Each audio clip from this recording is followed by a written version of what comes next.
Good afternoon. My name is Gabby DeLeon, and I'm a member of the South by Southwest EDU team. We're all very excited to have you join us in learning from our next featured speaker. Guy Kawasaki is currently the Chief Evangelist of Canva, a simple-to-use online graphic design tool. Formerly, he was an advisor to the Motorola business unit of Google and Chief Evangelist of Apple. He has also authored 12 books, including The Art of Social Media, The Art of the Start, and Enchantment. Bringing more than 30 years of experience and insight into idea growth and empowering others, our next speaker is sure to leave us inspired and prepared to empower today's students to be the leaders of tomorrow. Please join me in welcoming to the stage Guy Kawasaki.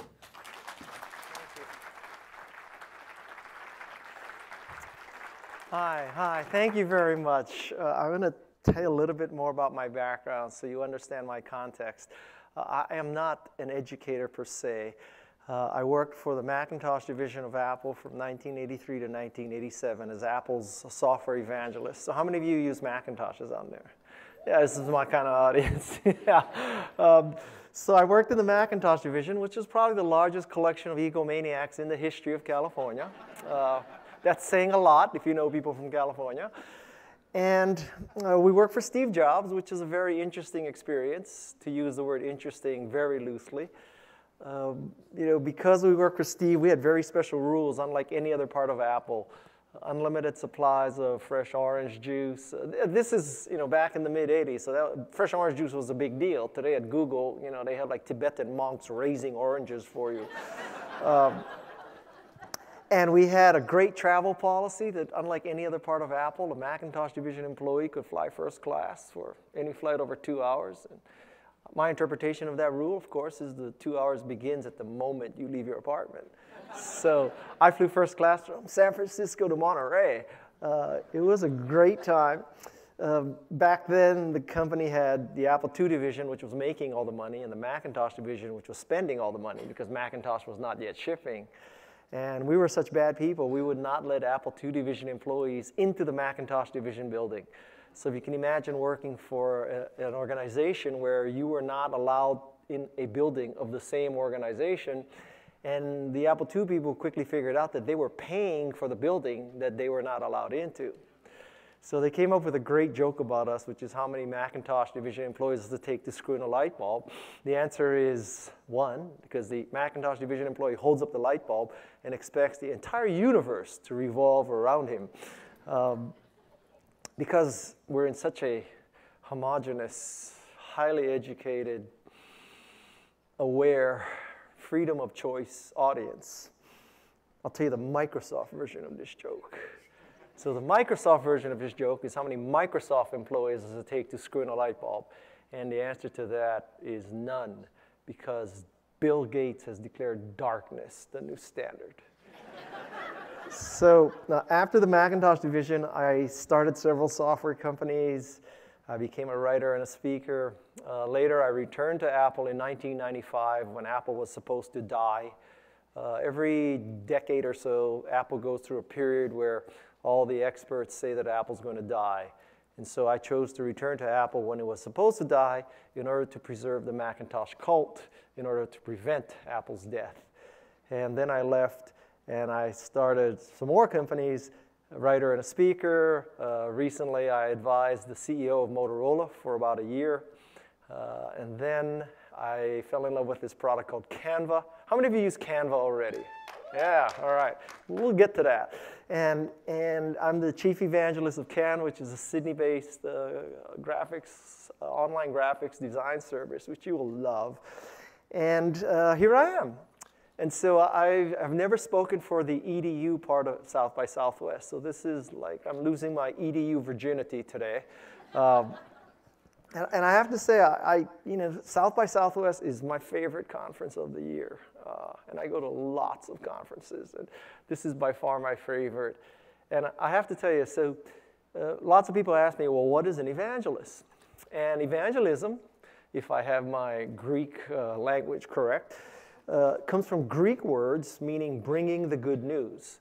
And so as the evangelist for Apple, as software evangelist and later chief evangelist, my job was to bring the good news of Macintosh. that Macintosh would make people more creative and productive, especially vis-a-vis Windows, because with Windows, you have to fight Windows, right? It's you or Windows. You have to wrestle Windows to the ground and defeat Windows. It doesn't become one with you. And Macintosh makes people more creative and more productive. It becomes one with you, becomes an extension of you. So the good news was Macintosh would increase people's creativity and productivity. And Canva, I believe, increases people's design ability. And so that's what I am. I'm an evangelist. And I have to tell you that I think that people who are educators are probably the purest form of evangelism, because you are constantly bringing the good news. And I know you're not doing it for the money. So in a sense, or not in a sense, I just want to thank you for all the work that you do. On behalf of the rest of society, to thank you for the work that you do, because I appreciate the good news that you bring. I have 4 children, so I understand what you do. So thank you very much, first of all.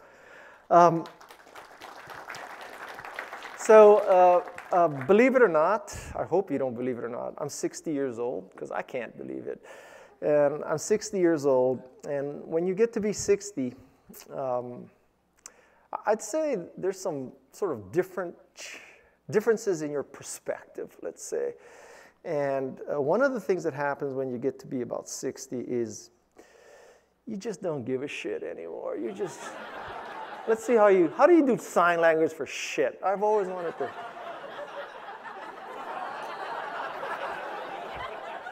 That's a lot of gesturing for shit. Oh, okay. How do you say bullshit then? Okay, now we know something. All right.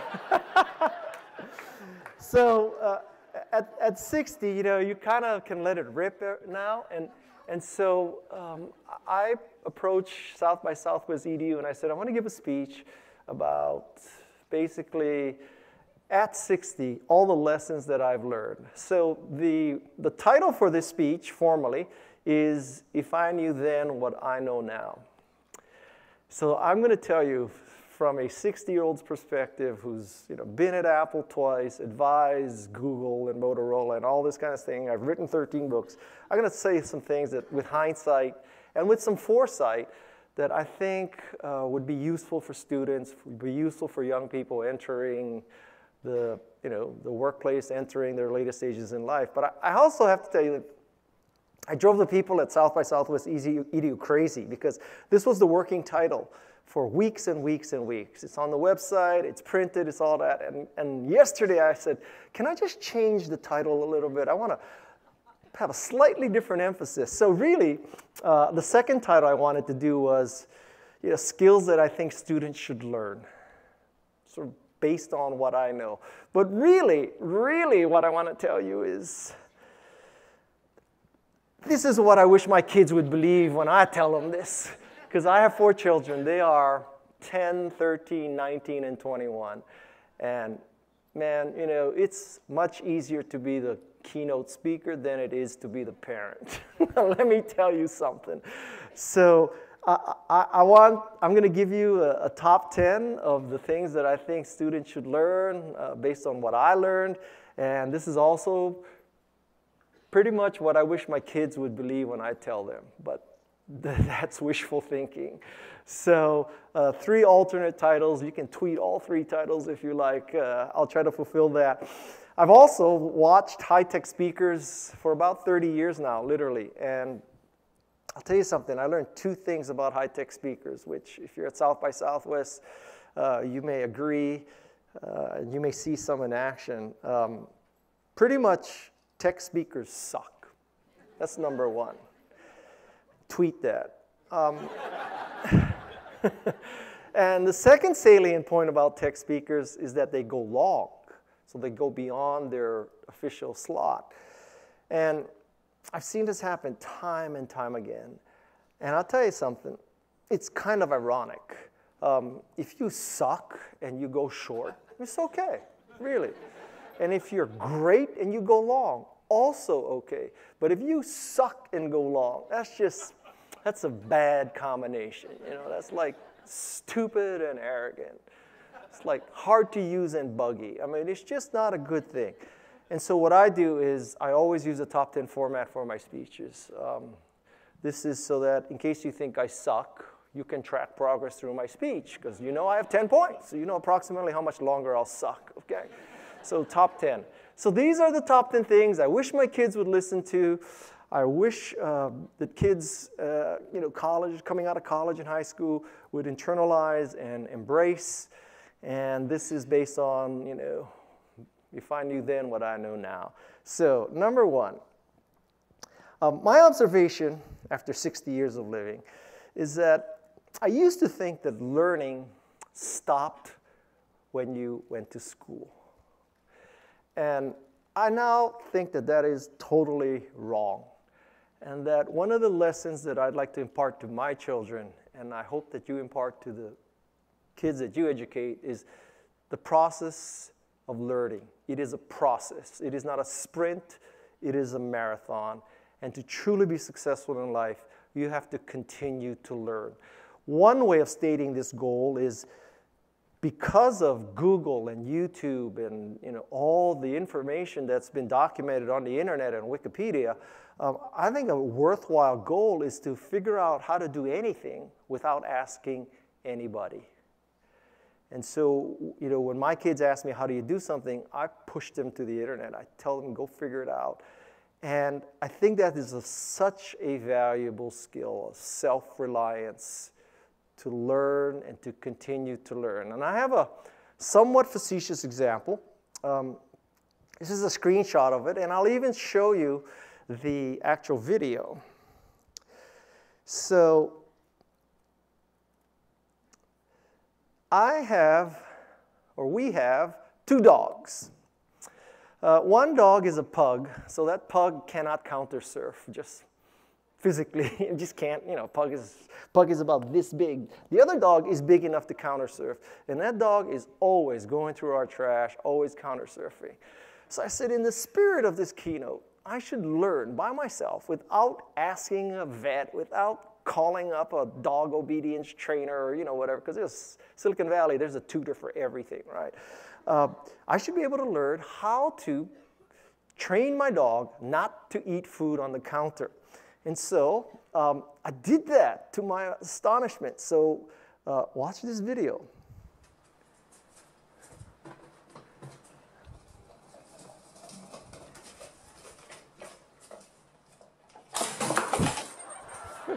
Okay, so that is a product, just in case you want to know, because I bought 4 of them. It's called Snappy. And it is a tiny little mouse trap that is connected to that big piece of red plastic. It doesn't hurt the dog. It just scares the crap out of the dog. And it's said that, after the dog does this once or twice, the dog will no longer counter surf. And it is, by God, absolutely true. So I'm so proud of myself that, this is something that I continue to learn, right? I didn't ask anybody. Now, if you're really astute, you could say, Guy, why are you switching between PowerPoint and Chrome to do that, right? How come you didn't learn how to embed YouTube into PowerPoint? That is a completely logical question. And I want you to know that I spent at least an hour watching videos and reading how to embed YouTube video into PowerPoint. And it involves, you have to bring up a special menu called a developer menu. You have to scroll down and find this special kind of object called Shockwave. And then you have to do this and that. And I could not do it. So I would say this principle applies to everything except Microsoft products. Okay. So, number two, I think a very important lesson for our kids and even ourselves is how to separate correlation from causation. That so many things go wrong and so many assumptions are made and so many mistakes are made because people cannot separate correlation and causation. And the example that I'm constantly faced with is Steve Jobs. So Steve Jobs was a truly remarkable person, okay? Fantastic, visionary. He changed the world several times. I would not be here if it were not for Steve Jobs. There's no question. But one of the dangers is that people read the books, they watch the movies, and they look at what Steve Jobs does and did, and they think, oh, so if I do that, I will be like Steve Jobs. I'll be brilliant, I'll be visionary, I'll be a billionaire, all this kind of good stuff. And they have a very hard time separating correlation from causation. This is an example. So Steve Jobs used to buy a Mercedes, and before 6 months went up, he would always trade the Mercedes in. So he never registered his car. I never saw Steve Jobs in a car with a license plate. He would constantly trade that in. Listen, people like Steve Jobs, they have a different operating system, okay? It's like explaining flying to, a fish. It's just, okay, I understand that. And just to continue on these stories, Steve Jobs believed that with one person in rush hour, he could drive in the carpool lane. Okay. And furthermore, he believed that he could park in the handicap spot. And he also wore New Balance shoes, he wore blue jeans, and he wore a mock turtleneck, black mock turtleneck. And I think many people say, okay, so I'm going to buy a black mock turtleneck, blue jeans, New Balance shoes. I'm going to drive a Mercedes, not licensed, drive in the carpool lane and park in the handicap slot, and I will be the next Steve Jobs. And really, when they do all those things, they just are a clueless asshole, just like they were before, right? And so people have a really hard time separating that, my God, they look at Google and say, well, Google has volleyball, and they have this chef, and they have like massages on campus, and they have free dry cleaning, and they have buses with Wi-Fi. So let's take our crappy company with our crappy product and our crappy service, and we'll give people buses and sand volleyball and free shrimp and all this stuff, and we'll be Google. And it just doesn't happen. So I think a very important lesson is to teach people that correlation and causation are completely and utterly different. The second lesson I'd like to pass on to my kids. The third lesson is how to pitch. I think, no pun intended, that life is a pitch, that you are constantly pitching. As an entrepreneur, you're pitching for capital. You may pitch for a sale. You may be pitching an employee to leave a large company and join your underfunded startup. You may be pitching a company to embrace your product while you know that your product is barely held together by wire and duct tape. That you have to pitch your supervisor, your superintendent, your principal, your teacher. You have to pitch your parents. Life is a pitch. And I think it is such an important skill that I used to believe that, the hard part was coming up with the idea, and the easy part was getting approval. And I've kind of reversed that. I think the easy part is coming up with the idea. The hard part is getting buy-in. And so using the standard that most of us use, I'd like to suggest that when you make a presentation, whether it is in PowerPoint or in Keynote, the 10-20-30 rule of pitching, which is that the optimal number of slides in a PowerPoint presentation is 10. 10. Many people break this rule. Very funny story is that, I've written several books about startups, and many people come into a meeting with me and they say, Guy, I am a big fan. I have read all your books. And I have addressed what you said. I have followed your recommendations. And then they boot PowerPoint, and I see it's 60 slides. And I'm like having this out-of-body experience. You're telling me that you read my book. You've internalized all my values. How is it that you have 60 slides? And what I found is that many people believe that I'm writing this rule of 10 slides for the great unwashed masses, for the hoi polloi. But for this person who has a patent-pending, curve-jumping, paradigm-shifting way to sell dog food online, this person really needs 60 slides. I've never met an entrepreneur who believed that he was the great unwashed mass, she was the great unwashed hoi polloi. Everybody believed that 10 slides is good for everybody else, but not my patent-pending, curve-jumping, paradigm-shifting, enterprise scalable product or service. Now, you'll see that throughout this presentation, I'm going to use about 30 slides. Okay?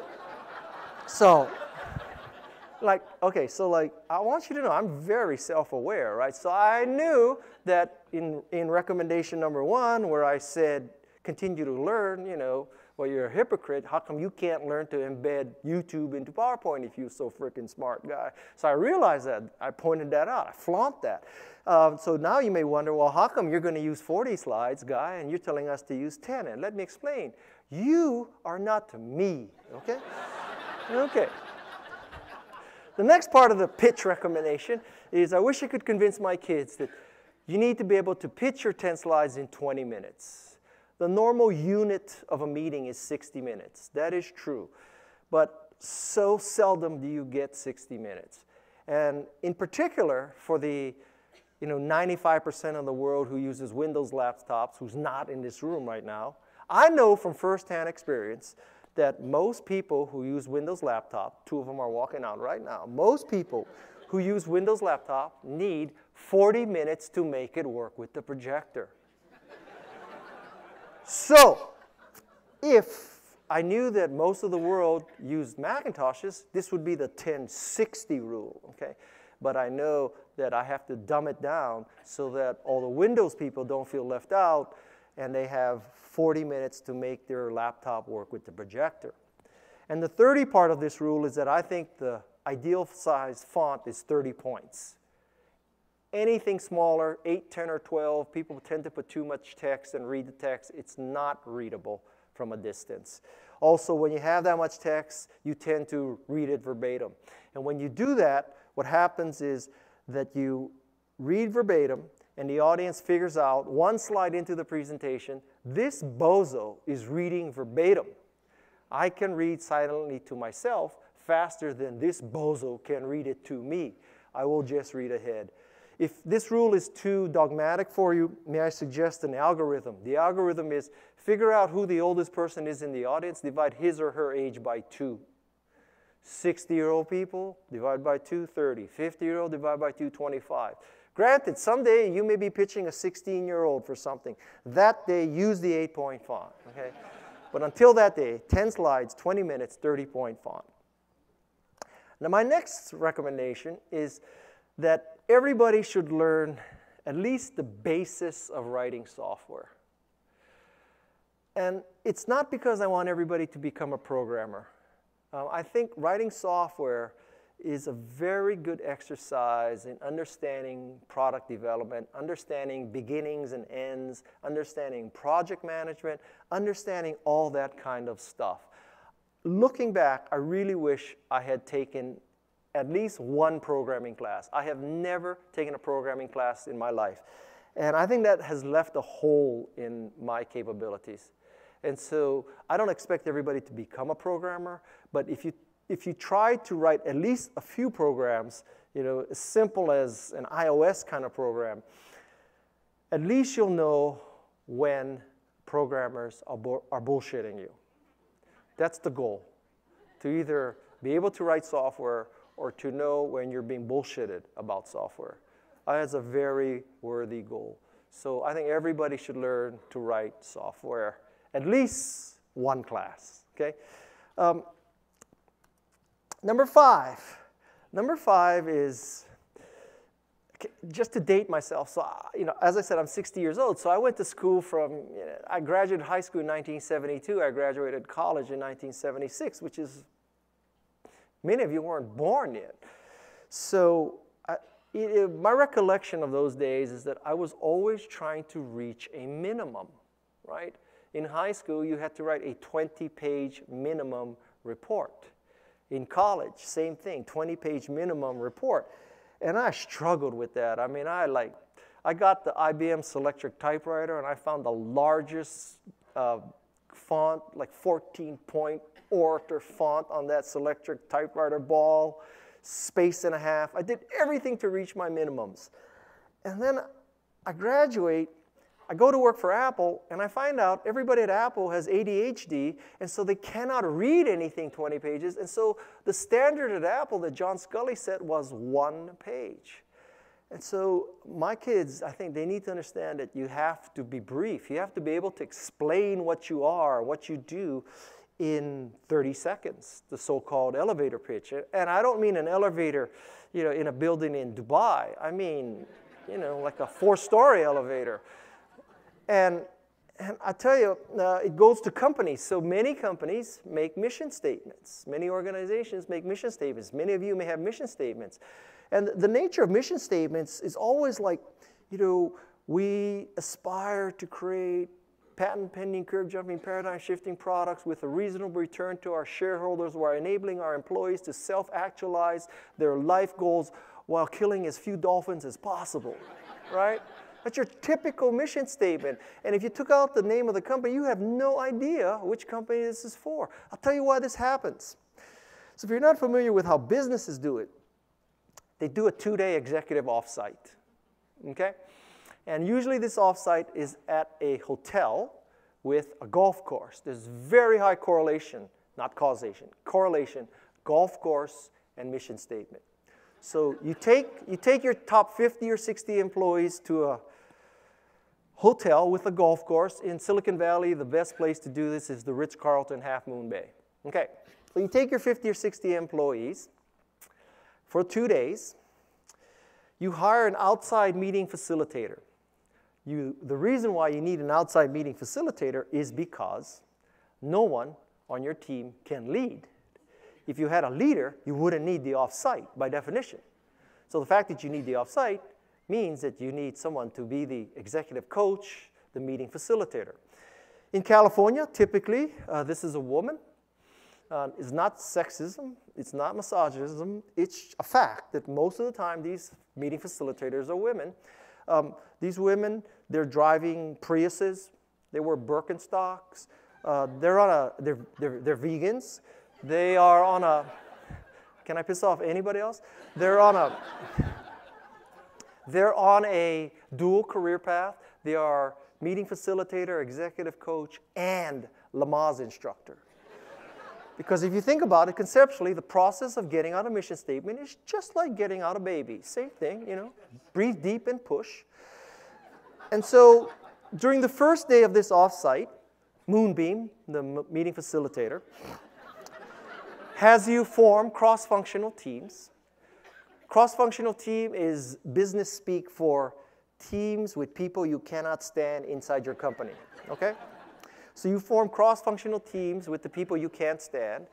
And you do these exercises like, okay, so one of you come to the front of your team, everybody stand behind, hold out your arms, shut your eyes, now fall backwards.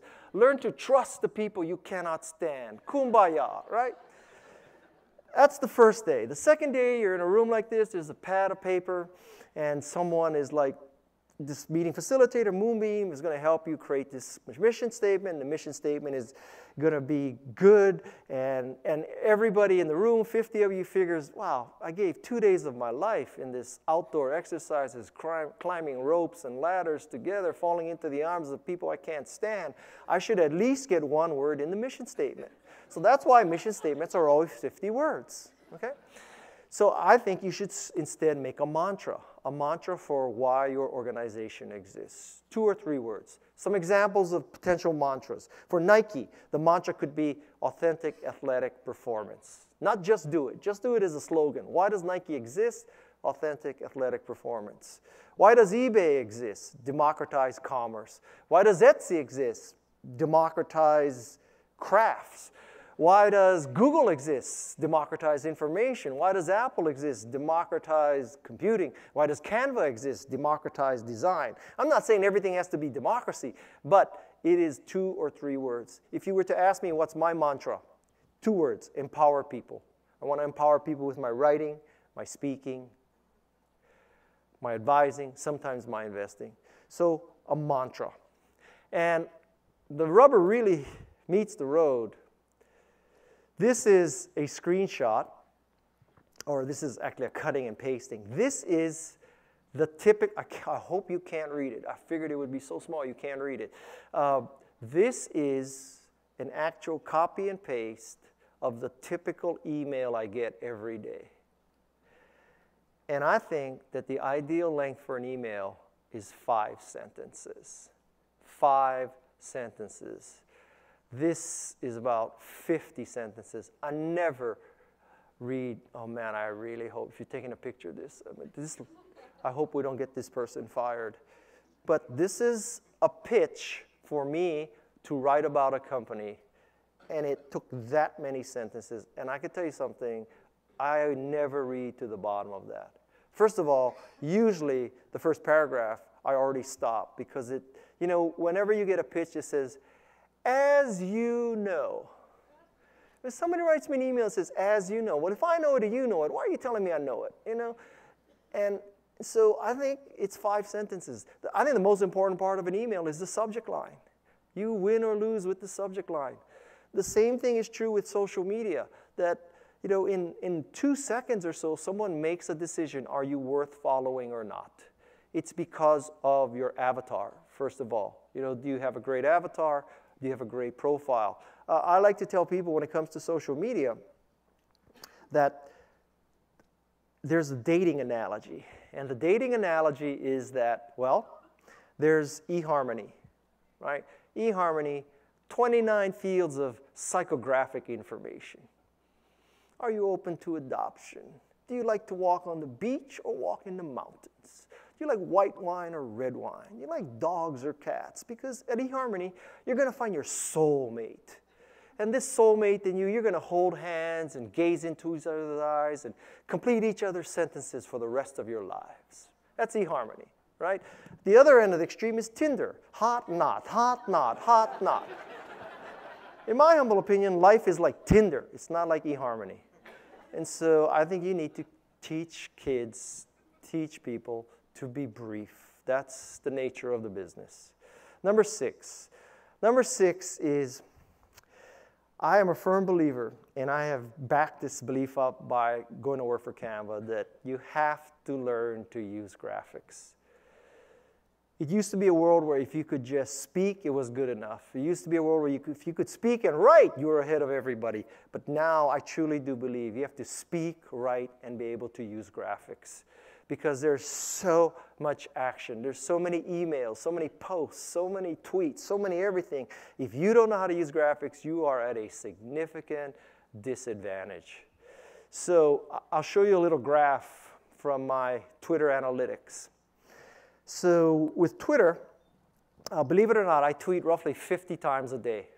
Okay? While standing here, probably I tweeted 4 times. You're going to be like, how did you do that, guys? It's a long story. Anyway, so this is a graph that shows you that we decided to use a piece of software that would take the picture from our blog posts and automatically add the picture to every tweet. So I used to tweet without a picture, and then that day, right over like the first fifth, you see that the first low part? Then you see where it went bumped up that day?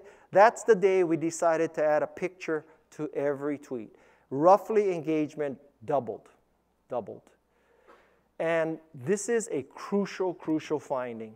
And so now almost every tweet that you see from me has a picture. It doubles engagement. And I don't think this is true in just social media. I think, you know, if you want to send an effective email, there's a graphic. Everything has a graphic. And so this is why I went to work for this company. It's Canva. This is the Canva homepage. And so what Canva enables you to do is pick from all these designs, and then you go here, and we have these designs for, this is in case you, this is an example of making a restaurant menu. So this is all it would take to do a menu. And let me just show you quickly how it works. So let's go to this is the Canva homepage. And let's say that you wanted to make a social media graphic. So you click on the type of design. And we bring in a bunch of designs on the left side that we've done in advance. And you scroll down through these designs. You say, I kind of like this design. So you drag it over here. And this is the start of your design. and you then change the text, you change the color, you change the font, you can do all that kind of stuff. And of course, you may not like these pictures, so let's say you had a more, I don't know, summer beach theme. So you type in beach, and it comes up with a bunch of beach scenes, and you drag in the beach scene. Oops. And now you've changed from flowers to beach. You could also use your own graphics. So let's say that I wanted to use a graphic showing Steve Jobs with a Mac 128K. So I would just drag this in and change it to this. So all of this is done by pointing and clicking and dragging. Then you click on download and you create a graphic. So literally in about 30 seconds you can create a graphic. And it's not just for social media, it's for all these design types. So let's say that you have written a book and you want to create a cover for your book. So this is the Kindle designs, same scenario. You look down through all these designs, you pick one. The design comes in over here on the right side, eventually, and then you drag in your photo, you drag in your graphic, and you know, boom, you're done. Again, you change the text. I'll go and grab another graphic here. Let's say, you know, this is your autobiography, so you want to put your face there. And that's what it would take to design a book cover. So that's Canva. And just trust me, if you would try Canva, it would make me really happy. Can I tell you the story of the, how many of you already know the story of the scorpion and the frog? So not too many. Okay, so the gist of the story of the scorpion and the frog is scorpion and the frog, they're on the side of a river. Scorpion wants to get to the other side of the river. Scorpion says to frog, take me to the other side of the river. Frog says, I'm not going to let you get on my back. If I let you on my back, you're going to sting me and I'm going to die. Scorpion says to frog, well, that's stupid. If I get on your back and we're in the middle of the river and I sting you, you die and I die because I cannot swim. That's why I need you to take me to the other side of the river. So frog says, okay, makes sense. Scorpion jumps on frog's back. Frog and scorpion jump, start swimming across. In the middle of the river, scorpion stings the frog. Frog is about to die. Frog in last breath says, why did you sting me? I'm going to die, and now you're going to die. And the scorpion says, I'm a scorpion. That's what scorpions do. Now you're wondering, what the hell does this have to do with anything, right? Okay, so let me tell you, I am an evangelist. I evangelized. That's what I have to do. That's why I showed you Canva. Next thing. What can I say? Next thing is, believe it or not, I think it's going to be a common skill that's necessary is to how to make a video. I really do believe that. That the skill of making a 2-second bumper and then a 60-second video. I went through the exercise recently for a new book of making this that I had no idea how to make a bumper. I had no idea how to edit video. I had no idea to make the ending. It's a very important skill. I read a study last week that said that they did a test where job applicants could apply with 3 things. Everybody had the written form, right? But there are also people who could enclose an audio of them pitching themselves, and then you could also include a video pitching themselves. And they found that the people who used an audio were about 50% higher, or perceived about 50% more competent and smarter, because the HR person could hear the person's voice, could hear the pitch. Interestingly, the video made it slightly better, not that much better. But I think that going forward, making a video is going to be a key skill. Basically, it's not enough to just write. I think it's writing and graphics and video. That's what it's going to take. The 8th thing is how to work social media.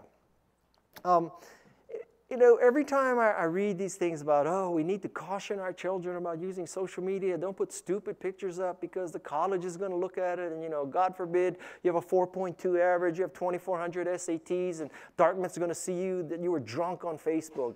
That's why you're going to get rejected by Dartmouth. And so to me, that's just like short-sighted. I think if you're a company now, And if you have some kind of policy that we're going to check people's social media, and if they did anything stupid when they were young, we will not hire them, pretty soon that company will fail because they're going to hire all the boring, stupid people. Because if you, I mean, I don't know about you, but man, I did some really stupid things when I was 18. And it turned out okay. So I'm not encouraging to encourage stupidity, but I'm saying that, man, if we held our kids to the standards that we think we should, if we held ourselves to that standard, we would not hire ourselves. So I think the better way to approach social media is this, which is this is marketing-driven social media.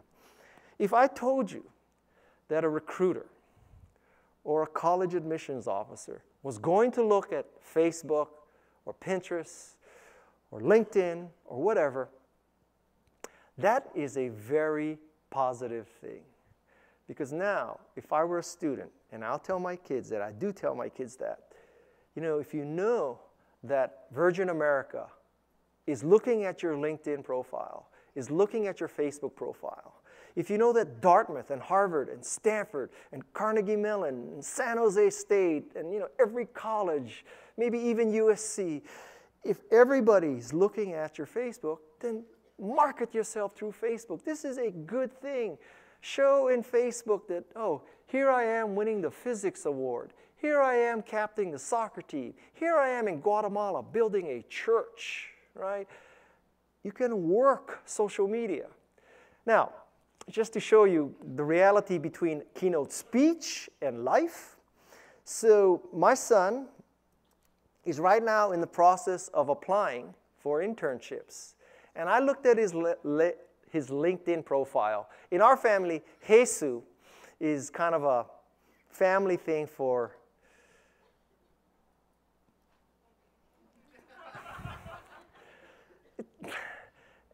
let's say it is a shorthand for, oh my God, kind of thing, okay?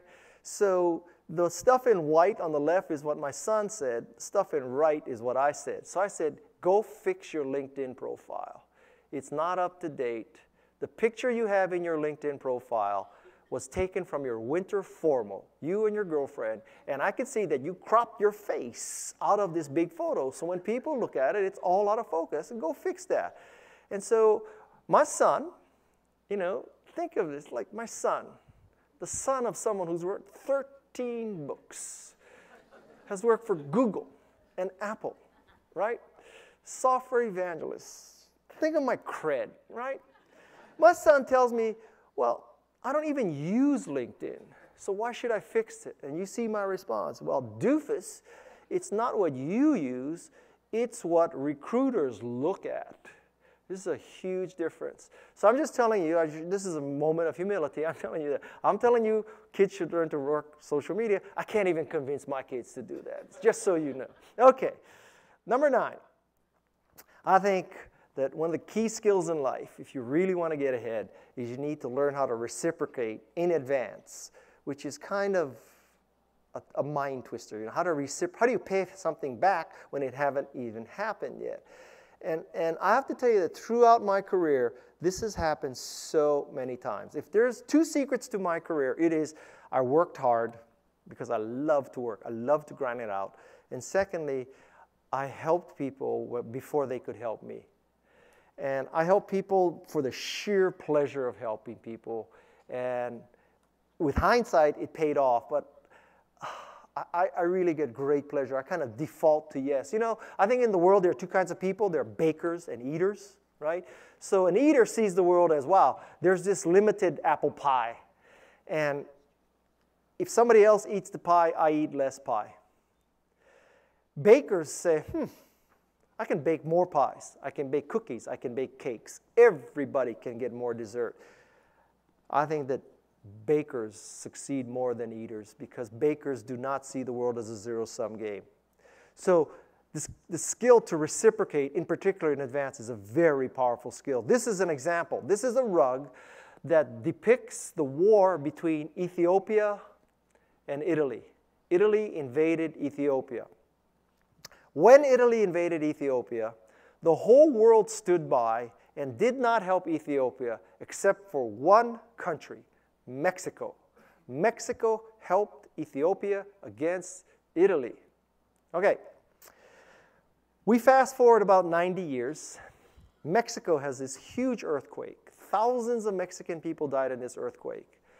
Ethiopia collected money and sent money to Mexico about 70 or 80 years later, even though Ethiopia was in the middle of a famine. So people in Ethiopia literally could not eat, but they felt they had to reciprocate for what Mexico did when the Italians invaded Ethiopia. That's how strong reciprocation is. Another example is that right after the Civil War, the people of New York, the North, bought the people of Columbia, South Carolina, the South, a fire truck because they heard Columbia was using a bucket brigade. The first fire truck was on a ship that sank, so the people of New York, the North, bought the people of the South a second fire truck. 150 years go by, guess what? 9/11. What do the people of Columbia do after 9/11? They buy the people of New York a fire truck. They raised $500,000 to reciprocate for something that New York did 150 years earlier. That's how powerful reciprocation is. So I recommend a book for you about reciprocation and influence and persuasion. It's a book called Influence by Bob Cialdini, Cialdini. When an author tells you to read somebody else's book, there's no more powerful recommendation, let me tell you. Bob Cialdini is the man when it comes to social psychology and influence. I'll give you 2 power tips for this. So, reciprocation. Let's say I default to yes. I think like a baker, not an eater, and I do something for you. Okay, I do something for you. Whatever. And you thank me. All right, so now the question is, what is the optimal response to her when she thanks me for doing something I did for her? So you may think it's you're welcome. It's not you're welcome. It's I know you would do the same for me. I know you would do the same for me. I'm telling her she is a good person. She has class. I know you would do the same for me, right? But you know what else I'm telling her? I'm telling her, I know you will do the same for me. That's the optimal response. Second power tip. When someone owes you, you may think the best thing to do is to forgive the debt. Forget about it. Don't worry about it. You don't owe me anything. I was just kidding. But that's not the optimal response. The optimal response is to tell her how she can pay me back. Because she might want me to do more. And I am happy to do more because I default to yes. I'm a baker, not an eater. But I am not clairvoyant. I don't know what I can do more for her. She's hesitant to ask me for more because she figures she's already owing me. I am happy to do more, but I don't know what she does. So we're stuck. So the best thing I can do for our relationship is for me to tell her how to pay me back. Like you could tell your school system to use Canva. I'll do even more for you. So the key point here is, I know you would do the same for me. Here's how you can pay me back. 2 power tips on reciprocation for you. Number 10. Number 10 may be the most important hindsight that I have. So this is about sucking it up. And I have a hero. Everybody has heroes. My hero is this guy. This guy is Mike Rowe. He used to have a show called Dirty Jobs. How many used to watch Dirty Jobs? Like, is Dirty Jobs not the best show ever, right? So for those of you not familiar, Mike Rowe used to go and do all the dirty jobs in America. Collect trash in San Francisco, Chinatown, work in the paint factory. He went to Hawaii, worked in the poi factory, cleaned the outside of a hotel. He goes into the sewer, gets out the dead rats. He performed artificial insemination on chickens, turkeys, pigs, llamas. Mike Rowe does the dirty job. He will do whatever it takes. And my lesson in life is that's how you succeed. I think a lot of it, I was influenced by a book called Mindset by a woman named Carol Dweck. And that is just a fantastic book. The gist of that book is that there are 2 kinds of mindsets. There's sort of a growth mindset that you can do more, everything is possible. And there's sort of a anti-growth mindset that you have to jealously guard what you have and you can't do more. So Carol Dweck, one of her recommendations is, instead of telling your precious little jewel that, oh, you're so smart and you're so talented, that actually has a negative effect. And what you should tell your kids is that the people who succeed work the hardest. Because if you tell someone who's smart and naturally talented that you are smart and naturally talented, then they become risk averse because they don't want to risk that image, that self-impression that they must be smart and natural talent, so they don't want to take chances. But if you tell your kids that they will succeed if they work hard, if they will do the dirty job, if they will suck it up, those are the people who succeed. And I think that is a very valuable lesson, learning how to suck it up. And those are my 10 lessons in life, 10 hindsights, 10 things I wish that I knew when I started in my career, and 10 things that I wish that you could communicate to the next generation of entrepreneurs and citizens in this world. Thank you very much. Thank you very much.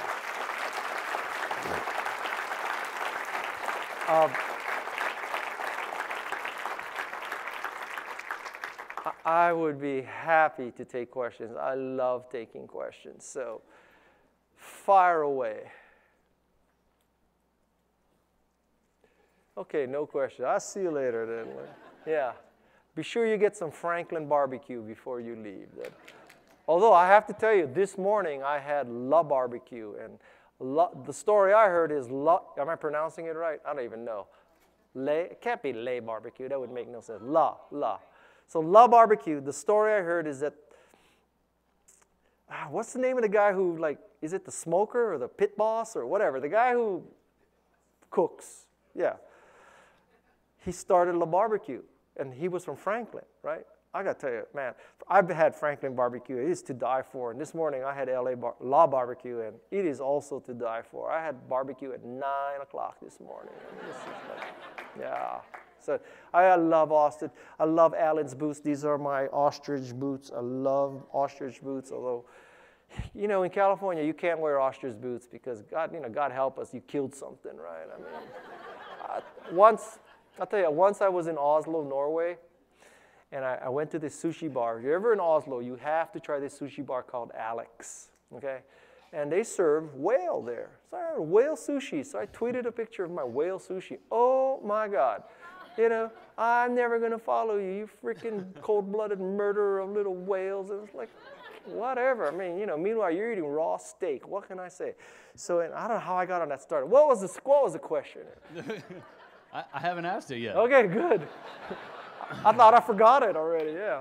But since you kill whales, I don't want to ask my question. Yeah. You must be from California. No. How's that Prius? You said something. My middle name is Moonbeam. Yeah, real men drive Mustang. Where's your Birkenstocks today? My question. Yeah. I wish you'd get to it. Be brief. Yeah, Didn't you see be that? brief. I'm trying.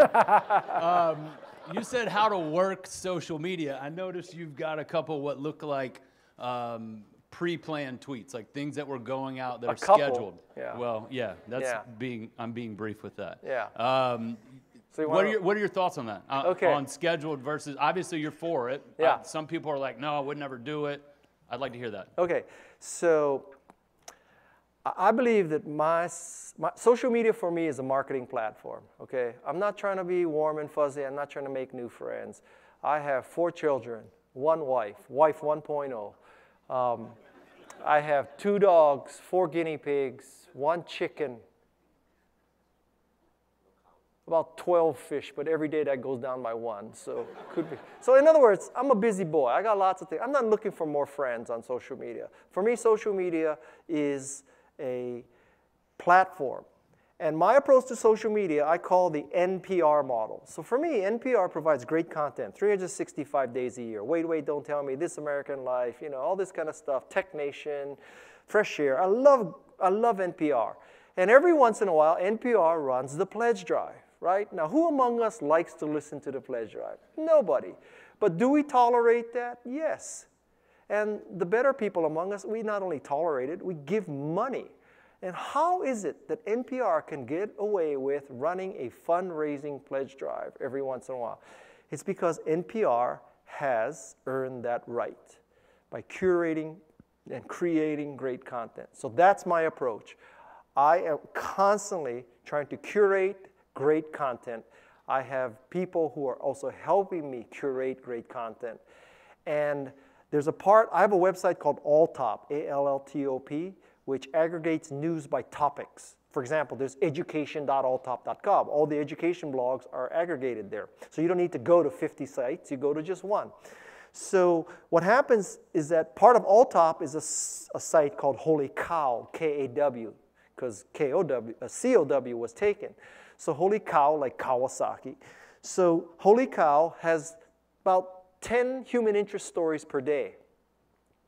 And those headlines, the title of those Holy Cow stories, are automatically created into tweets. So they tweet out automatically.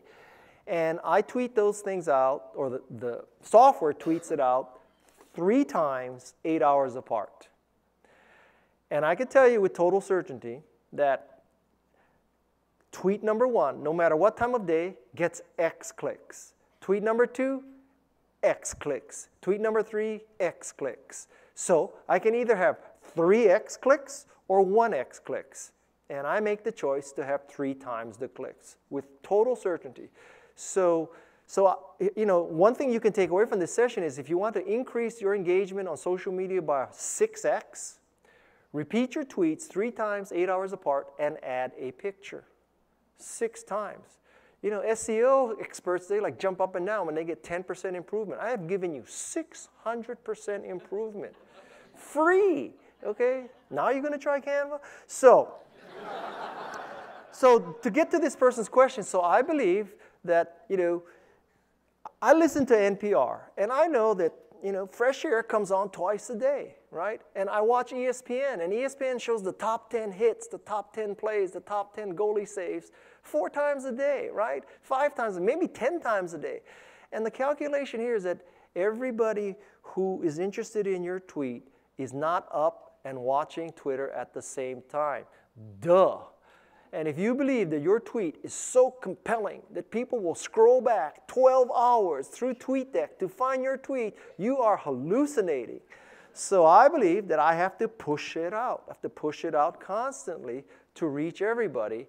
And now, yes, there are a few people. I have 1.5 million followers on Twitter. And there are 2 or 3 people every day who say, you're spamming me. I don't know how I could be spamming you when you voluntarily followed me, but that's a different discussion. Okay, I'm spamming you. You tweet too much. My response to that is, listen, if you notice that I sent out the same tweet 3 times in 24 hours, you need a life. Because it is not possible that you have a life if you can notice 3 tweets identical 24 hours apart. In a sense, it's like if you go to Best Buy and you buy a TV and you don't buy cable, you go home and you can only get, you know, ABC, NBC, CBS, and QVC. So every time you turn on the TV, it's QVC. They're always selling tourmaline bracelets, tourmaline necklace, sterling silver charms, right? So you call up the FCC and you say, QVC is always on my TV. I can't stand it. Shut down QVC. That's like, are you an idiot? Change the channel. Get cable TV. Follow more people. This is not my fault. So I'm telling you, when it comes to social media, man, like all my arrogance is going to come out today. Like I said, when you're 60, you know, you ever notice that William Shatner just lets it rip anymore, right? That's how I feel. Like Leonard Nimoy is dead. I'm like, oh, we got to let it rip while we can. So anyway, I truly do believe when it comes to social media, if you're not pissing off a few people, you are not using it right. You should be pissing off. I'm not saying you should intentionally go and piss a lot of people off, but one of the consequences of the good use of social media is you will piss some people off. That's just the way it is. Man up and live with it. So, what else?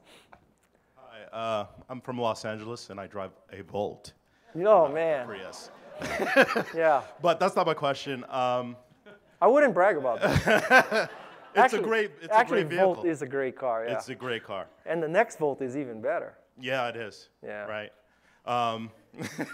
Anyway, what investment advice would you give to a young person that has a good income around 24, 25? Yeah. Just graduated from college or is just getting established in their career?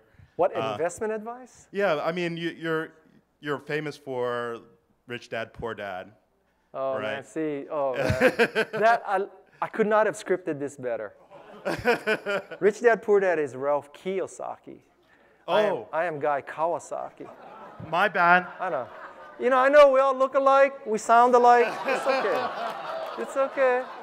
It's okay. You know, like, okay, can I just point out, where else but in America can a black man tell an Asian man he's the wrong person? What a... Thank you. This is... All right, scratch my... This is scratch a it. freaking fantastic country. I mean, okay. As you noticed, I have fun in my sessions. So I'm going to tell you a story. This is the best story about Guy Kawasaki ever. It's going to mean I might not get to you guys. Is there another session in here, like, immediately? This is it for the day? So we can just keep going on? Yes or no? No? All right. Yeah, God forbid I go too long. South by Southwest won't invite me back. Yeah. So one day, this is God's honest truth. One day, this is like 15 years ago, when I was younger and dumber. I had a Porsche 911. Okay, so I'm driving down El Camino, which is the main street in Silicon Valley, and I pull to this stoplight, and I'm in my Porsche, right? And I look over to the left, and there's this car with like 5 teenage girls in it. And they're all looking at me, and they're smiling at me, making eye contact, giggling and all that, right? So I think, God, you truly have arrived, man. Like, even teenage girls know who you are. I mean, it's like before Justin Bieber, right? So, you know, they know you for your work at Apple, or your writing, or your speaking. God, you have arrived. Teenage girls know who you are. So one of the girls says, roll down your window. Obviously not a Porsche driver, because you don't roll down a Porsche window. You press a button. Anyway, so I press the button, the window goes down. She sticks her head out of the car. She says, are you Jackie Chan? Yeah, it's a true story. So ever since that day, because you need goals in your life, okay? Ever since that day, my goal in life is that someday Jackie Chan is in his Rolls Royce in Hong Kong, pulls up to a stoplight, bunch of teenage girls giggle, smile at Jackie Chan, ask Jackie Chan to roll down his Rolls Royce window, and says to Jackie Chan, are you Guy Kawasaki? It's my goal in life. Okay, question. All right, wise man told me wants to be very brief, so here goes. 2 questions. Yeah.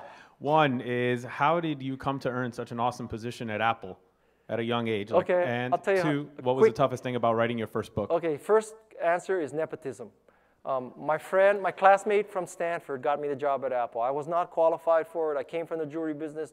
No computer background. You heard I never took a computer class. No computer background. No work experience. It was purely, unequivocally nepotism. And the important lesson to learn there is it's not how you get in the company. It's what you do once you get in. Okay? Appreciate the And honesty. the second question was what? What was the toughest thing about writing your first book? Oh, the first book was so tough because I had never written a book. And so I did not have the discipline. I didn't know how to do it. It was just,